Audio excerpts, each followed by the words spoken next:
It's the future, but it's happening now, says Dennis Nobelius, chief executive of the Autoliv-Volvo Car joint venture Zenuity in conversation with Michael NashThe. The building blocks for the highly autonomous car are hugely complex, cemented in infinite lines of code, huge collections of data and artificial intelligence, AI.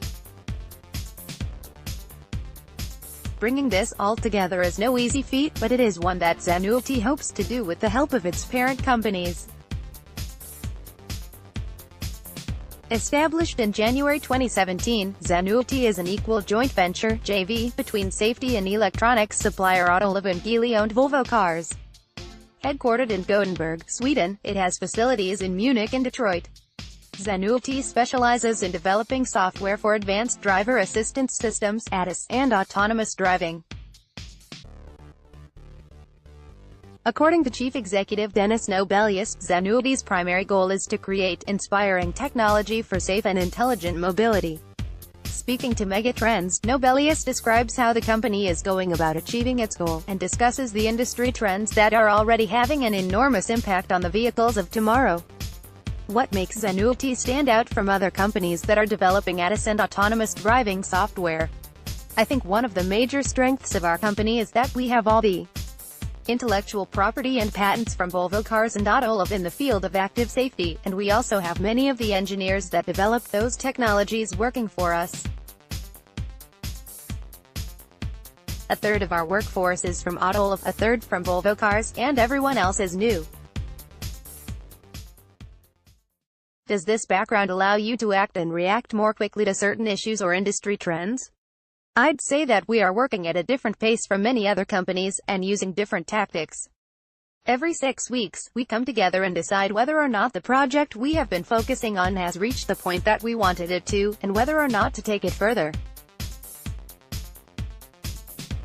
Sometimes we change direction entirely and start a new project, other times we continue and make small tweaks.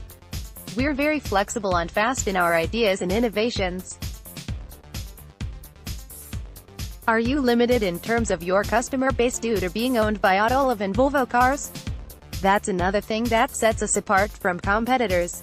Even though we have all the experience and patents from our parent companies, we are free to work with any OEM that we like.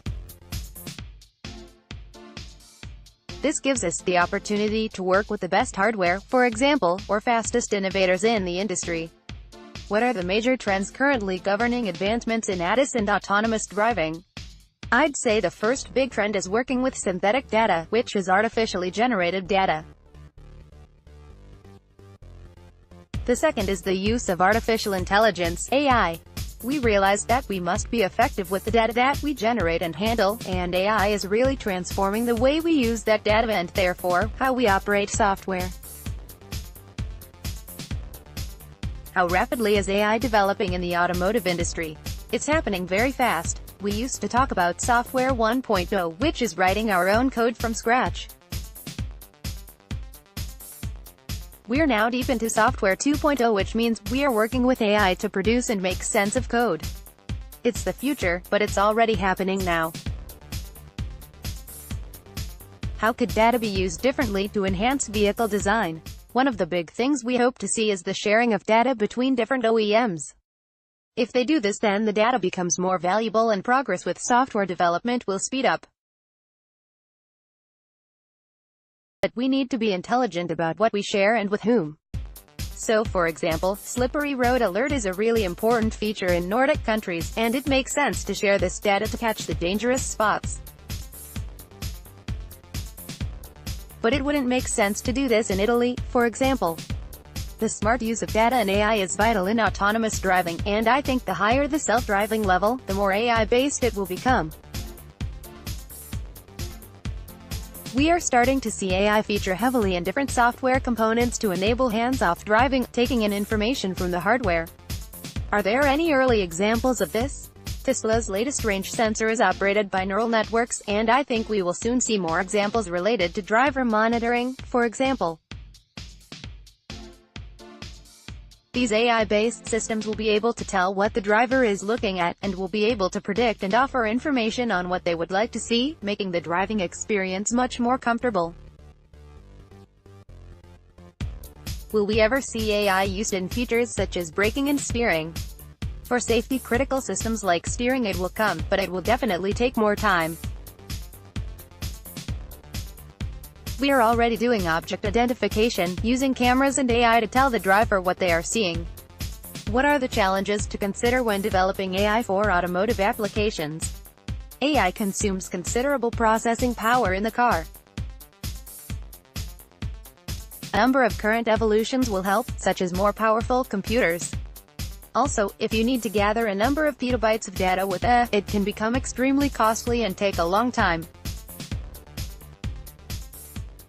What are your expectations for the future of the self-driving vehicle market?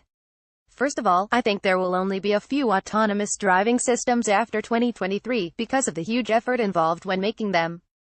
Only a few players will have the resources and capability to provide robust and safe systems, so there will be a streamlining of the industry. I don't think a startup with 500 employees will be able to go it alone, and so we will probably see much more in the way of partnerships too. Do you think the rise of mobility services will have a big impact on the development of self-driving cars? That's a difficult question to answer, but I can envisage that there will be different types of autonomous cars used in cities compared to the ones used on the highway.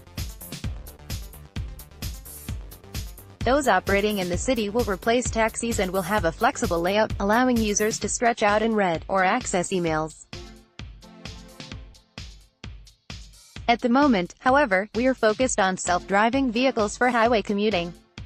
If you drive an hour to work each morning, 80% of that will be on boring roads, so the car could take over. It will still have a steering wheel, and the looks and driving feel will still matter. These factors will be less important for the autonomous cars in the cities. Where do you see the automotive industry heading in the next 10 years? If you had asked me that 20 years ago, I would have been able to give you a precise answer. But today, there are so many disruptive trends that it makes it almost impossible to tell.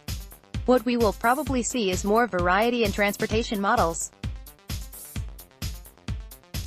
Today, the car looks like a car because of legal demands such as passive safety requirements. But with new technologies, we can totally remodel transportation, the Waymo self-driving bubble-like vehicles being a prime example. Forecasting and prediction will play a greater role in transport too. So, for example, if there is a big concert or event in town, the vehicles will be aware and automatically reroute to ensure the traffic flow is more efficient. It's a fantastic future where we are headed. This article appeared in the Q1 2018 issue of Automotive Megatrends magazine. Follow this link to download the full issue.